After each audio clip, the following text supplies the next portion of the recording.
The Director General, Michael Imodu National Institute for Labour Studies, Aremu, has advised President Bola Tinubu to involve the organized labor in his economic team, where policies are being formulated to ventilate their timely views rather than waiting to feel the impact of already made policies so as to bring about positive change as they are good partners. Aremu disclosed this while addressing journalists on the sideline of the 2024 Democracy Day in Ilorin, the Kwara State capital, where he noted that doing so will afford the concerns of the Nigerian workers factored into the policies to avert crisis, saying workers are the largest payers of tax through the pay-as-you-earn arrangement. I have no doubt in my mind that organized labor, given its tradition for bringing about change, they are good partners in any reform agenda. So my advice to the president would be to involve labor in its economic team. You know, it's better that labor is at the table where policies are being formulated, and then they can ventilate their own views. You know, rather than when you carry out the policies, they are only facing the impact, and then they try to now resist the policies.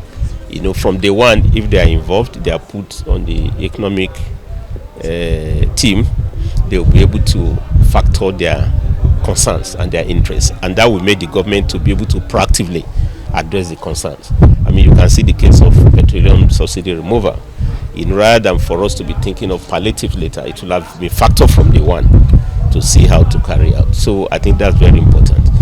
So, and there are many committees federal government have set up, especially the one on reform of tax, you know, the one led by Taiwo, you know, on government revenue. Again, workers are mostly the ones that pay tax more because you pay as you earn. So it would be nice that if you are carrying reform of taxation, also put organized labor represented by NSC and TUC. And I think with that one, we can minimize the unnecessary disagreement that we're having today. On the ongoing national minimum wage negotiation, Aremu maintained that it will lead to wise outcome for both parties. I think I have no doubt that the negotiation going on the minimum wage will lead to wise outcome.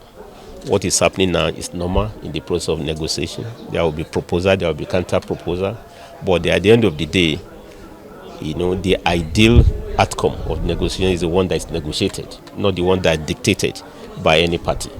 And it has been done before in the past negotiations on the issue of minimum wage. This one will also be done. So I want to commend both the federal government once again, and of course the organized labor for the outcome. Speaking on the reintroduction of the old national anthem, the MINILS DG admonished the president to use his executive order to do a swift quality control on the lyrics to address the issue of gender sensitivity, calling on the relevant government agencies to intensify necessary sensitization as well.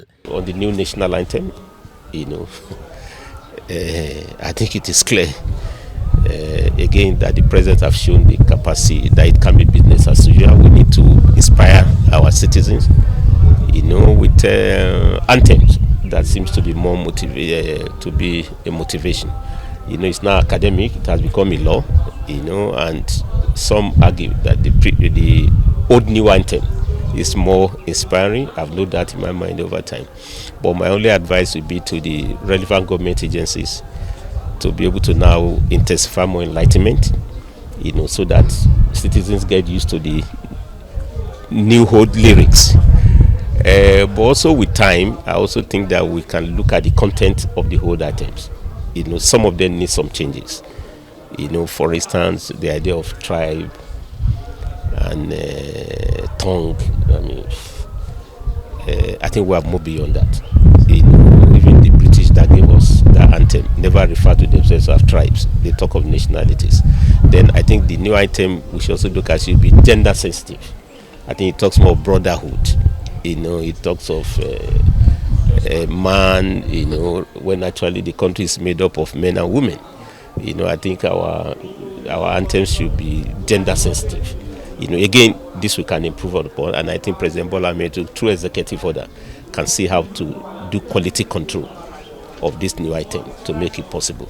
Aremu, however, insists that the 25 years of unbroken democratic system of governance in the country remain a clear indication that democracy may have its shortcomings, but it is the best form of government, and those shortcomings can be resolved only by more democracy.